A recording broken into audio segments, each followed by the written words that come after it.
Assalamualaikum warahmatullahi wabarakatuh. Hai teman-teman semua, dimanapun kalian berada, semoga Allah selalu melindungi kita semua di dalam limpahan dan rahmatnya.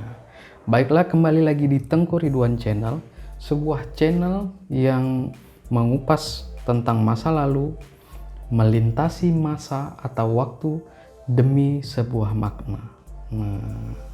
Melintasi masa demi sebuah makna. Kali ini kita akan membahas cerita tentang apa ya? Ya, yaitu cerita tentang pengakuan daripada pendeta ataupun rahib,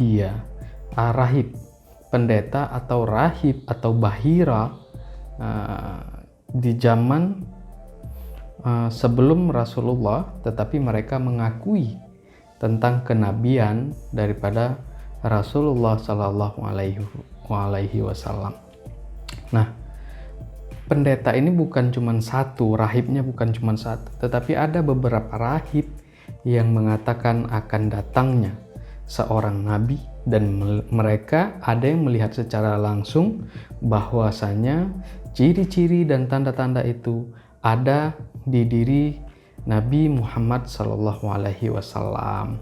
Jadi sebelum Nabi Muhammad atau Rasulullah ini lahir, di kitab-kitab sebelumnya seperti Injil, Taurat, dan lain-lain telah memperjelas akannya datang seorang nabi yang bernama Ahmad ataupun Rasulullah Sallallahu Alaihi Wasallam. Jadi dengan ciri-ciri begini.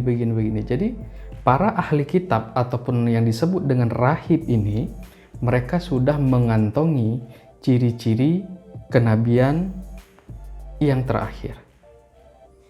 Gitu. Dan di sebagian besar kaum Yahudi pada saat itu juga telah mengetahui tanda-tanda itu begitu.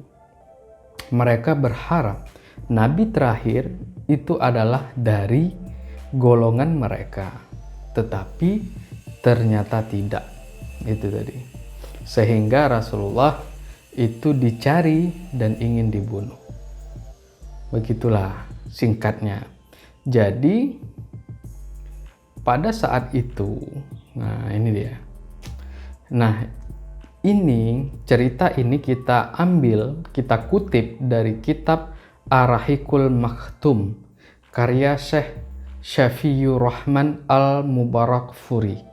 Jadi di dalam kitab ini kita ambil pernyataan tentang beberapa pendeta yang mendukung, membenarkan bahwasanya Nabi Muhammad itu adalah seorang nabi dan Rasulullah Sallallahu Alaihi Wasallam. Jadi yang pertama itu adalah rahib ataupun bahira yang tinggal di Busra di daerah Syam, wilayah Syam, di bawah naungan Romawi. Iya, di daerah Busra namanya, wilayah Syam. Jadi tinggallah seorang rahib yang bernama Jurjis. Rahib ini bernama Jurjis. Nah, pada saat itu paman Rasulullah Sallallahu Alaihi Wasallam, Abu Thalib, itu mengajak Rasulullah Sallallahu Alaihi Wasallam yang kala itu masih berumur 12 tahun untuk melakukan perdagangan ke negeri Syam. Jadi dibawalah Nabi tadi untuk ikut berdagang. Tetapi sampainya di daerah Busra ini wilayah Syam, tapi belum sampai. Tapi dia sudah masuk di dalam wilayah Syam dengan kota namanya Hauran. Nama kota Busra ini namanya Hauran. Jadi udah sampai ke sana. Tiba-tiba di Busra ini mereka disambut dengan seorang rahib yang Jurjis tadi disambut bagaikan tamu kehormatan. Semua orang di sana pada heran kan, kok bisa dia disambut kayak gitu, padahal belum pernah ketemu, belum pernah kenal, nggak tahu apa-apa, tapi disambut bagaikan tamu kehormatan, dikasih makan, disuruh masuk, bahkan ya diservis habis, kalau bahasa kita sekarang servis habis. Jadi bertanya-tanya kenapa bisa diperlakukan seperti ini. Terus Abu Talib ini kan, kok bisa kami diberginikan, ada apa maksudnya begitu kan. Terus rahib ini berkata, aku telah melihat tanda-tanda kedatangan seorang nabi, rasul daripada Allah Subhanahu wa Ta'ala. Terus rahib ini Abu Talib bertanya, dari mana engkau tahu, katanya kan. Jadi si rahib ini itu sambil memegang tangan Nabi, dia berkata, orang ini adalah pemimpin semesta alam. Anak ini akan diutus Allah sebagai rahmat bagi seluruh alam. Abu Talib makin bingung. Ini keponaannya kan, keponaannya dia sendiri juga nggak tahu gitu. Terus makin heran. Habis itu Bahira ataupun pendeta itu berkata lagi, sejak kalian tiba di Aqabah dalam perjalanan mau ke Syam, tak ada pepohonan ataupun bebatuan melainkan ia tunduk dan sujud. Mereka tidak akan bersujud melainkan kepada seorang nabi, karena adanya seorang nabi. Dan saya juga tahu dari stempel nubuah yang ada di bagian bawah tulang rawan bahunya. Ada sebuah seperti tanda kenabiannya di bawah tulang rawan bahunya. Dan si rahib ini, si Jurjis ini mengetahui itu karena dia melihatnya. Dan dia menyarankan kepada Abu Talib pada saat itu untuk tidak melanjutkan perjalanan ke Syam. Mengapa, kata Abu Talib? Ya karena kata pendeta itu, ini sangat berbahaya. Anak ini sudah dicari oleh segelintir kelompok yang kita bilang adalah Yahudi. Mereka ingin membunuhnya. Karena sebelum keluar kenabian itu, mereka harus singkirkan. Karena mereka nggak percaya kalau ada nabi di luar daripada golongan mereka. Ya termasuk Nabi Zakaria, Yahya, dulunya kan ya diincar juga, dicari. Sampai Rasulullah SAW juga diancam kan. Di dalam peristiwa itu memang benar, Yahudi sudah menunggu, tetapi sang paman itu mempercayai si Bahira, pendeta ini, dan kembali ke Mekah. Sehingga tempat penungguan penyergapan oleh orang Yahudi dan tentara bayarannya tidak menemukan hasil. Karena paman Nabi memutuskan untuk balik ke Mekah. Dan salah satu hal yang di depan mata si rahib juga, dia melihat ketika Rasulullah SAW dan rombongan sedang berjalan, itu ada awan di atasnya. Jadi mereka itu dilindungi oleh awan dari teriknya panas matahari.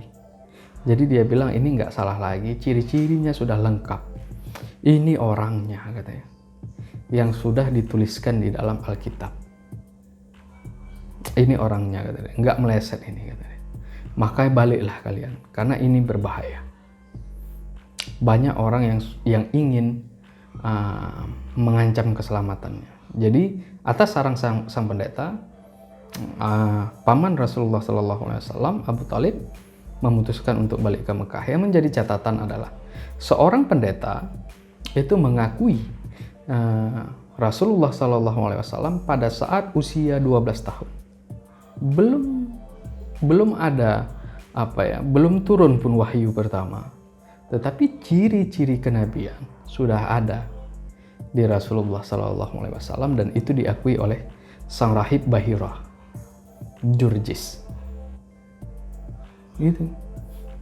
Jadi belum dia berdakwah, menyiarkan agama, dia sudah diakui oleh seorang ahli kitab dari ahli kitab yang memegang teguh kepada agama Nabi Ibrahim. Nah itu dia.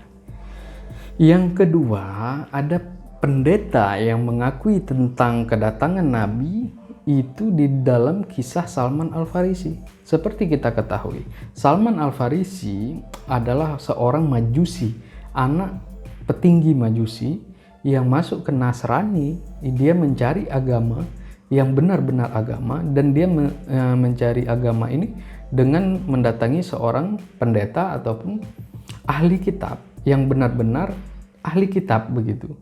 Jadi dia datang dari ke ahli kitab yang satu, Nasrani, dia masuk Nasrani. Terus tapi nggak ada yang panjang umurnya. Jadi ketika yang pertama dia mau meninggal, Salman Al-Farisi itu meminta wasiat kepada siapa aku harus melanjutkan. Dikasihlah nama kedua, nama ketiga, sampai ke pendeta keempat. Nah, pendeta keempat itu di Umuriyah. Ketika dia mau meninggal, Salman seperti biasa menanyakan, kemana aku harus pergi? Kepada siapa aku harus mengikuti jejak berikutnya begitu kan?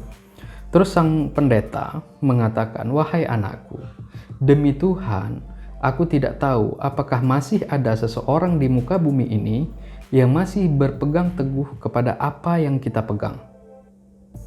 Namun, telah dekat dengan sebuah zaman di mana akan muncul seorang nabi dari bangsa Arab. Dia diutus membawa agama Ibrahim.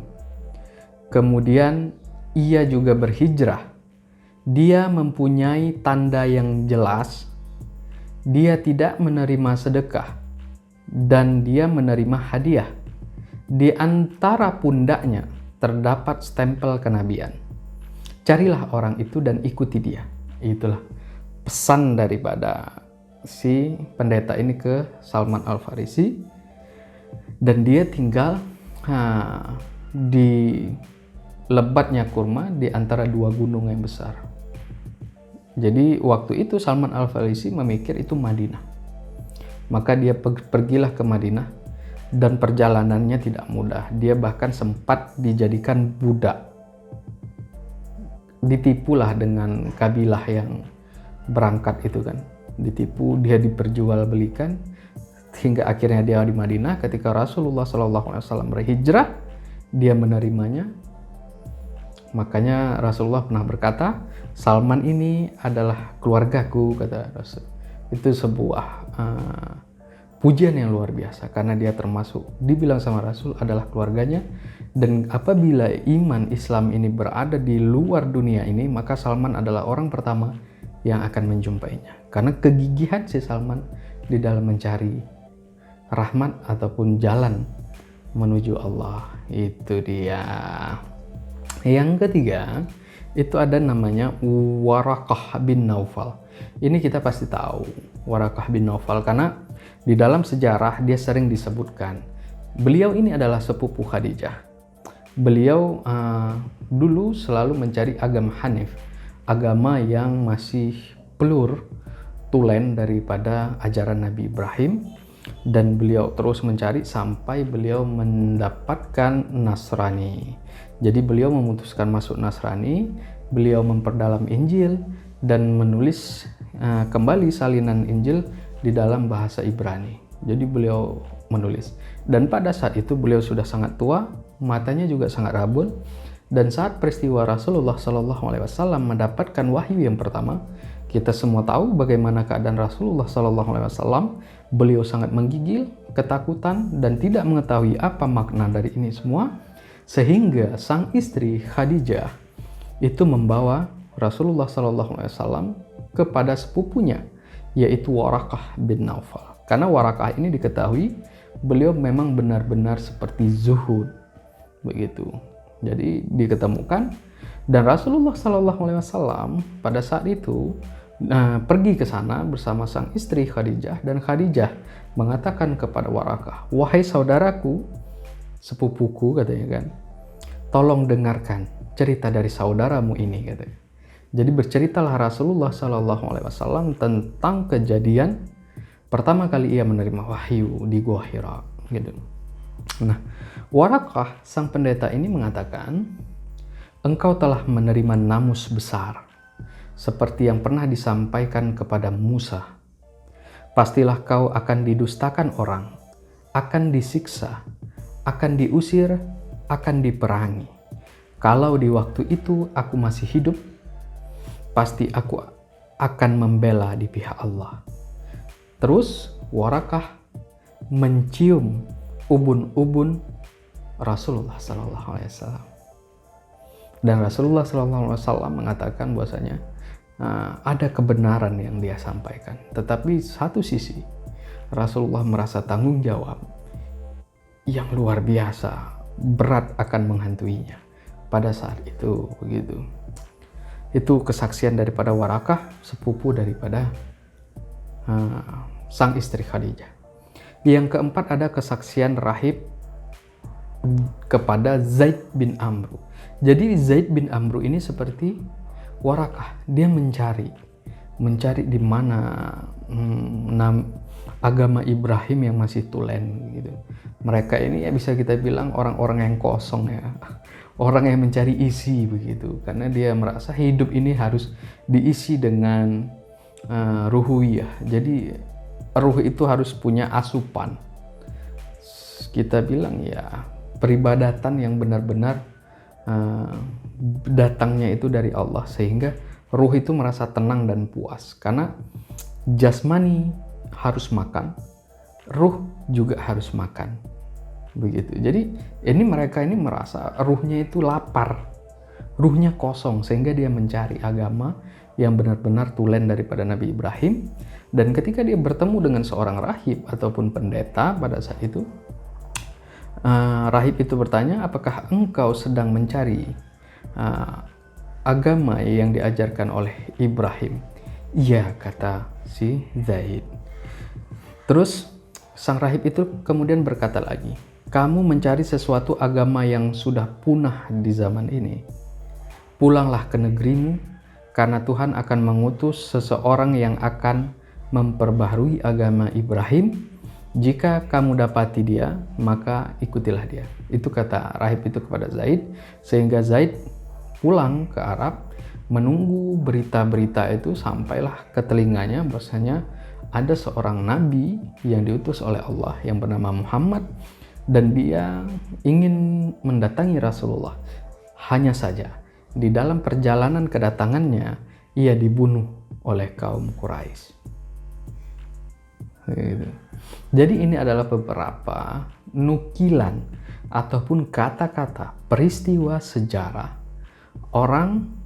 seorang ahli kitab, rahib ataupun bahira yang mengakui tentang kedatangan seorang nabi di akhir zaman yang bernama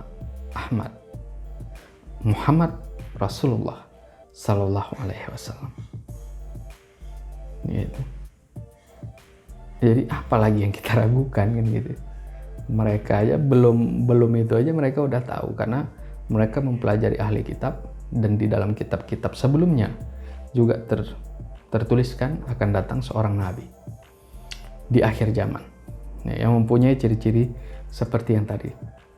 Dan mereka meyakini itu karena mereka meyakini kitab ini dari Allah dan tidak pernah berbohong.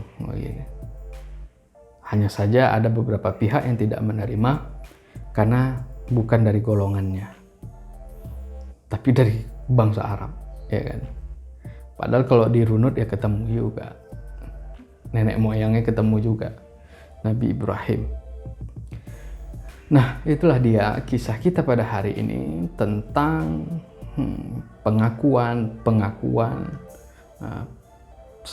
pendeta ataupun rahib ataupun bahira ataupun ahli kitab sebelum Al-Quran yang membenarkan kedatangan Rasulullah Sallallahu Alaihi Wasallam. Masya Allah. Itu dia. Saya Tengku Ridwan. Apabila ada kata-kata saya yang kurang berkenan ataupun menyinggung teman-teman, saya mohon maaf. Saya akhiri dengan wabillahi taufiq wal hidayah. Assalamualaikum warahmatullahi wabarakatuh.